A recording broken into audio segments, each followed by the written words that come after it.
Welcome, everyone, to another episode of the Laura Musica Show, your favorite update in the battle for life, family, and freedom. So excited once again to have you with me.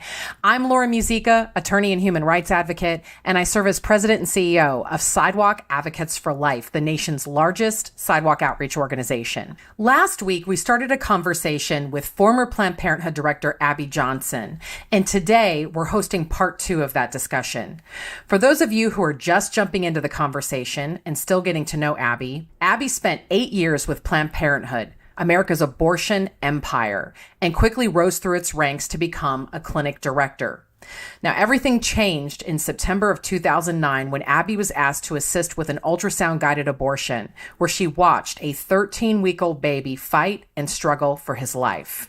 She left and sought the support of the local peaceful pro-life group and soon became pro-life herself, traveling the nation and the world, sharing her testimony.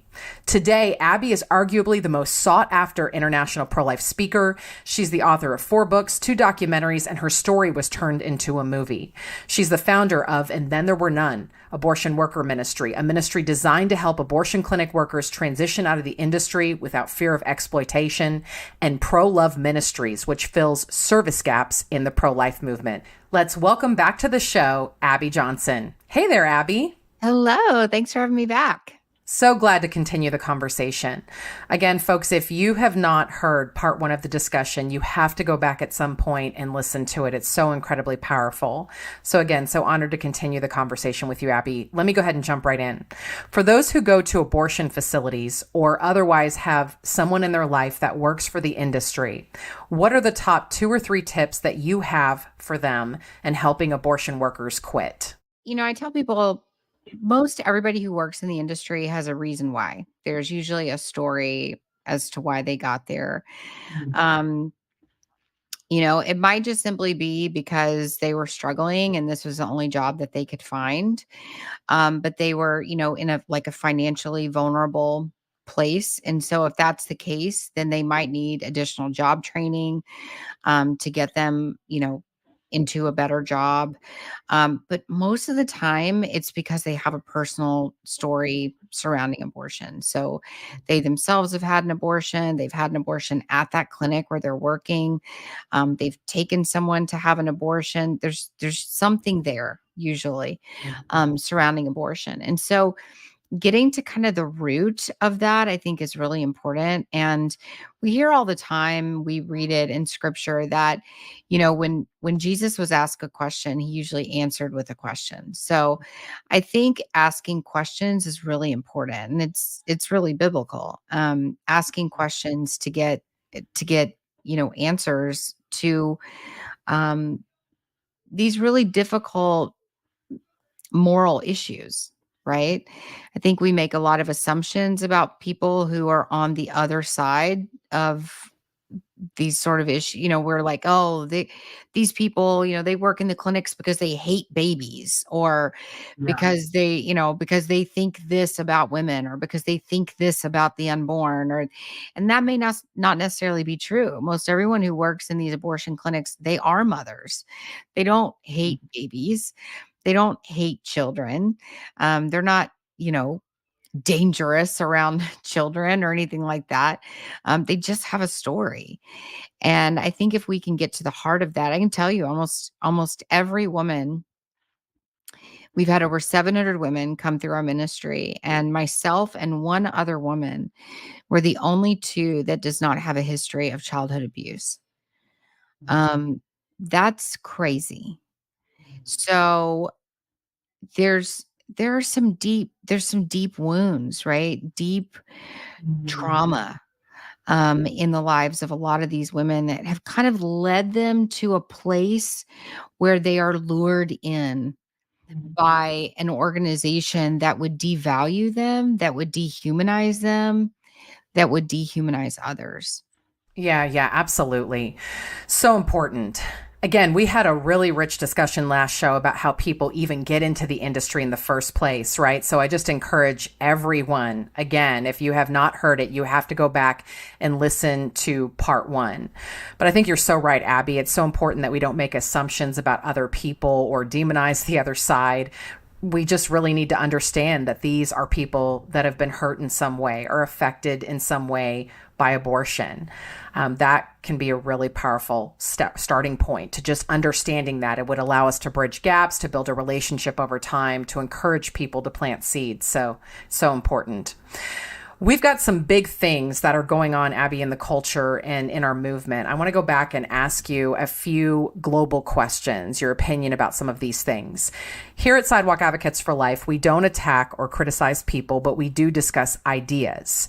And recently, there's been a resurgence of a kind of law-breaking approach at an abortion facility. Of course, we're in an era right now of a weaponized FBI and DOJ. They are absolutely treating pro-lifers differently from pro-abortion people. Of course, we just need to first know that and understand that. But as far as an approach in saving lives, closing abortion facilities with our eyes on the end goal, Abby, how do you feel, or what cautions you when it comes to taking a law-breaking approach, walking into these facilities and maybe initially offering help, but then switching to a protest-oriented disposition? How do you feel about that as opposed to the type of outreach that eventually won you out of the industry? Well, I don't support law breaking in general. I think it's a huge waste. I look at, these people who are now in prison for multiple years. And, a few of them I know personally. A few of them I've been on the sidewalk with. And I know they're very effective on the sidewalk. And I think, man, what a loss.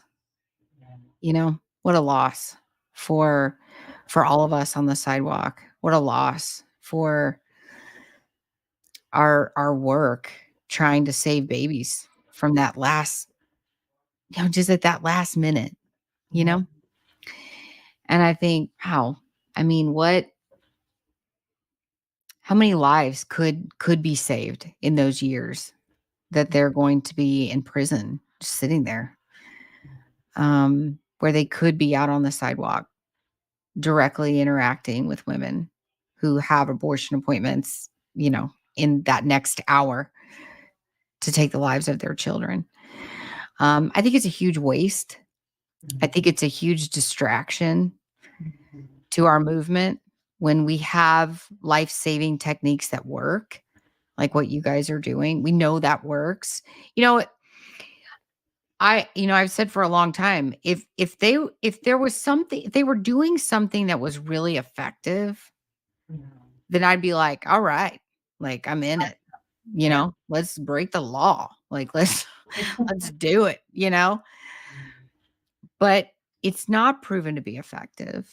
It's actually proven to be detrimental to the movement. It's proven to be detrimental to our cause. You can't find one former abortion worker that supports this sort of activity. And to me, that's kind of a litmus test, I think, for me. Like, people who have been inside, people who have witnessed this happen, people who have seen exactly what it does to the women inside who are waiting. And what they're telling us is that it really doesn't stop abortions. It only scares the women. It makes the pro-lifers, it makes them see it makes them fit the stereotype of what they already believe pro-lifers to be, right? Because when a woman books an appointment for an abortion, we tell her there might be pro-lifers outside. They're very aggressive. They're very scary. Don't look at them. Don't talk to them. Keep your windows rolled up. Go right to the building. Park as close to the building as you can. We're going to have escorts outside. They're going to come to your door. They're going to walk with you from from your car to the front door. Don't look at the pro-lifers. We warn them, right? Yeah. We prep them for this in an attempt to make the pro-life movement scary. Okay. So then they make it inside, right? And then here come all these pro-lifers like bum rushing the waiting room. And even though they're like, oh, it's peaceful, it doesn't feel peaceful. Trespassing doesn't feel peaceful. Going and entering a place where you're not supposed to be doesn't feel peaceful. It just doesn't. And, when people are asking you, when they're like, get out, you're not supposed to be, we're calling the police, get out. And then you just go limp on the floor and police have to come and they have to drag you out. You may say that's peaceful just because you didn't get in a fight, but that doesn't feel like peace to the woman who's sitting in there. It just doesn't. Right. And so now these women, they're not going to come to you. You've just disrupted their life in this huge way. And now you fit every single stereotype that the pro-abortion people told them that you were. Yeah. That you're scary, that you're weird, that you're like a terrorist. All the things that they told them that you were, now you are. And so you're no longer a safe person. And now you're sitting in prison for it. And I think people try to compare like what happened during the civil rights movement and like the Birmingham jail with MLK Jr. and all this. We don't live in those times anymore. We now live in a time where our DOJ, our administration, back then during that time, MLK was in Birmingham jail and they were like, well, they can't arrest us all, right? So we're just going to we're just going to do it because they can't arrest us all. Well, they can't arrest us all now. And they will. And they would love to. The DOJ would love nothing more than to throw 5,000 pro-lifers in jail for violating the FACE Act. That would make their day. They would throw 10,000 of us in jail if they had to, 20,000 of us in prison. They would do it. So this idea that somehow we're going to overtake the DOJ, that there's going to be so many of us that they're like it was in Birmingham, there's going to be so many of us, they're not going to know how to process all of us. We don't live in that time anymore. We have a much more sophisticated system. They will absolutely prosecute every single one of us that does this. I mean, so that's such a false idea. We live in a very different time. We cannot compare the two movements. We cannot compare those two scenarios. It's not the world that we live in. Yeah. I've even said when discussing that topic that I'm not even meaning to litigate Operation Rescue, the peaceful activist movement of the 80s and 90s. I understand why they at least tried it, right? Like, hey, maybe we'll cause enough nonviolent chaos and the Supreme Court might go, oh my gosh, what did we do? Right? We tried it. But with modern conditions, especially with where millennials and Gen Z are right now, all these things taken into consideration, much less the idea that as soon as you cross that line, like you said, abortion workers are then able to turn to the women in the waiting room and say, these people are dangerous. They just broke the law there. Now everybody's wondering, how far is this group going to go, right? And I think about that in contrast with peaceful, loving, winsome sidewalk advocacy, where you're able to prove time and again that you're peaceful, where you're just offering options and resources. One of the top questions that we at Sidewalk Advocates for Life get from clients that are going in is, oh, hey, by the way, where are the protesters that they told me about? Like, it's me. Right? And I always laugh, right? Usually it's when we're walking them over to the pregnancy center, we've been able to connect with them and help them. That's really the way that it's supposed to be, right? The idea here is that then we completely obliterated that image and we've replaced it with an image that is peaceful, loving, professional. So because we're willing to stay on the sidewalk, which is really the great equalizer where we can exercise our First Amendment rights and we can just, be human beings reaching out to other human beings that want to help. There really is a power in that. There's a safety in that. And that safety has to be there for women to change their minds on abortion. I have to win their trust in order to get them to go to a life affirming pregnancy center and abandon their abortion appointment, right? It's so important. So, Abby, let me ask you about this. The abortion van outside the Democratic National Convention a few months ago, courtesy of Planned Parenthood, they were offering free abortions and free vasectomies. Why are you not surprised? Yeah, so I, you know, I would like to say I was surprised that there was like an abortion van outside the DNC, but it's so on par for, who they are. I was kind of like, oh, okay, well, I guess that makes sense. To have an abortion van. They said that I think they committed about 25 abortions. My friend Angela Stanton King was out there. She said she saw primarily Black women going in and on and off the bus, which that's typical. That's their target demographic. Um, I, it was all, I mean, it was kind of like a circus, right? They've got an abortion van. They've got an inflatable IUD. It reminded me of the scene in Patch Adams where it's like the OBGYN conference and he has the big inflatable legs welcoming, the doctors in. It was like almost comical, except it's just so sad. And then, they're doing the vasectomies and, there are people that are like, oh, I don't care. I don't care if, these men are getting vasectomies. I'm like, I do care. Like, I care. I care that they are removing men's fertility when they're 23, 24 years old before their brain is even fully formed. Like, I do care. I feel like we're watching the demise of Western civilization, like right in front of our eyes. Like we're watching families just implode right in front of us. Right. I mean, there was just a recent study that said something like almost 45% of women will be single and childless by 2030. And that is really sad to me. Um, that, women are just only thinking about themselves. They're only thinking about their careers. They're only thinking about um, their own income and what they want to do with their lives. And they don't want to get married. They don't want to do life with someone else. They just want to do life on their own with their girlfriends or whatever.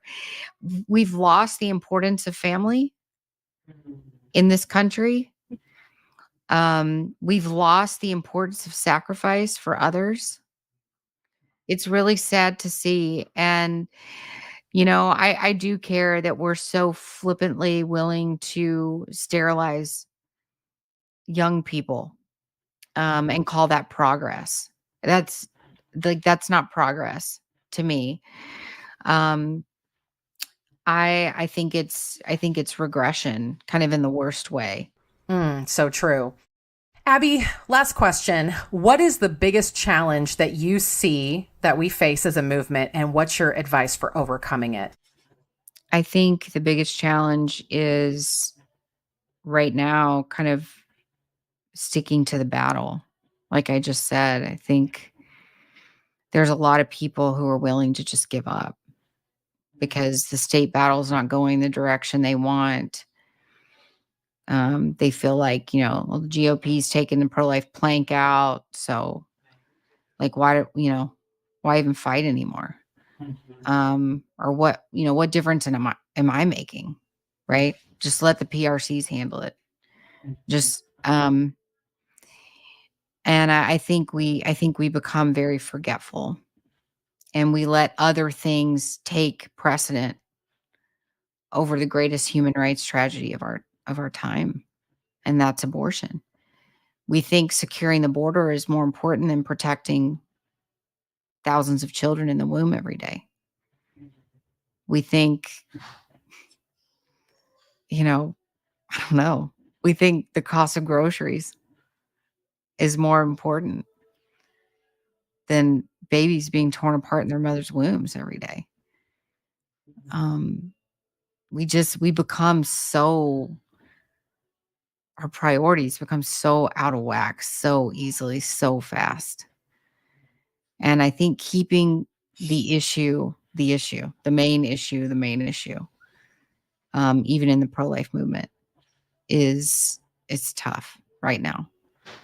And so we just have to keep spreading that message clearly of why it is that we do what we do, why it is we take the time, why do we have these organizations to begin with? Why is it that we make the sacrifice? Why is the sacrifice important? Because ultimately it's the babies that are making the ultimate sacrifice. And we have to keep them at the forefront. So well said. So good. Well, Abby, it's always a joy just to talk with you and hear your wisdom. And again, I hope everyone will understand the fact that Abby saw abortion with her own eyes. She smelled it. She participated in it. She experienced it. This is real for her, right? And it's real for 700 other former workers that she has helped to lead out of the abortion industry. This is not just an esoteric political issue for all of these folks. This is a real human issue to Abby and to these workers. So Abby, thank you so much for sharing your story and for being on the show. So great. Thanks, Lauren. All right. Well, in closing, I just want to encourage all of us to be careful. Sometimes we are tempted to think that person is never going to change. That person is beyond God's reach. They've already chosen. But if we're truly humble, we'll realize that we are all works in progress, prodigal sons, converts, reverts, and sinners who, but for the grace of God, go I. All we have to do is look at the story of Saul to Paul. Saul used to kill people, but he became a great saint and the writer of many books of the New Testament. Adrienne Moten is a former abortion worker who helped kill babies after birth in famous abortionist Kermit Gosnell's facility. She went to prison for 2 years. But I'll never forget the moment she shared her testimony at the Pro-Life Women's Conference and sang Amazing Grace, proclaiming what God had done to heal her wreckage and bring her to abundant life. One of the most powerful things that I ever heard Abby say is that given the right circumstances, you or I could have worked for the abortion industry too. Try that thought on for size. Be careful if you're tempted to say, oh, I would have never done that. I'm realizing as I move through life that it's so important we have a healthy understanding of just how far we all can fall without God by our side. My sin may not be your sin, but we're all human beings in need of a Savior. And without His grace, we won't get very far on our own merit and strength. So, come home to Him today. Place your trust in Him. Follow Him. And He's sure to give you His abundant life, peace, and freedom in exchange. Thank you so much for joining me for another episode of the Lauren Musica Show. We'll be back here next Friday at 9 a.m. Eastern, 8 a.m. Central on Facebook Live, YouTube, and wherever you get podcasts. Thanks so much, everyone.